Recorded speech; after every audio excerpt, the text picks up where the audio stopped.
Hoş geldin Menderes. Fatih'le Hasan'la konuşmak istiyorum. Onlar senden evvel gitti.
Bu son gün.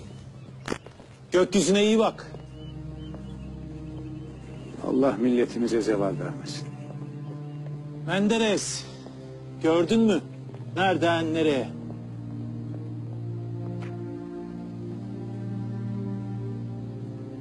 Bir Menderes gider, bin Menderes gelir. Hakikati boğarak susturamazsınız. Hala nutuk atıyorsun. İdam fermanın yakanda. Hadi fazla uzatmayın, vaktimiz yok.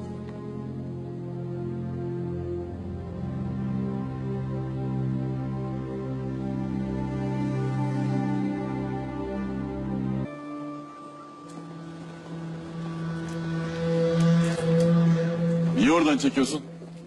Bizim neti afişe mi edeceksin? Geç arkadan çek. Ölümümden de mi korkuyorsunuz komutan? Sen korkmuyor musun? Bu can bu millete feda olsun. Hakkımı helal ediyorum. Bu millet kendisine hizmet edeni unutmaz komutan. Kimler unutuldu be Menderes? Sen de unutulursun. Yarın adını kimse hatırlamayacak. Milletin severken aldandığı görülmemiştir. Kes sesini, kes. Ben sussam millet susmaz. Vicdan susmaz. Hakikat susmaz. Artık her şey hazır. Boşuna nefes tüketmeyin. O nefesler lazım olacak.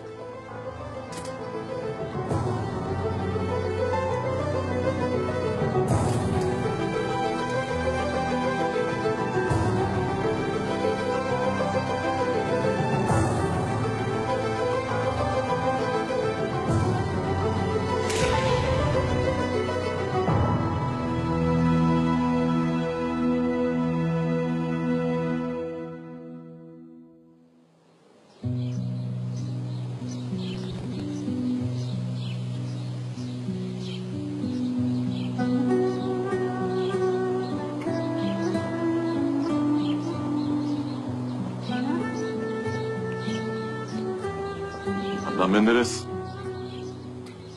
Abdestini alabilirsin.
enne Muhammeden afdalü ve Resul.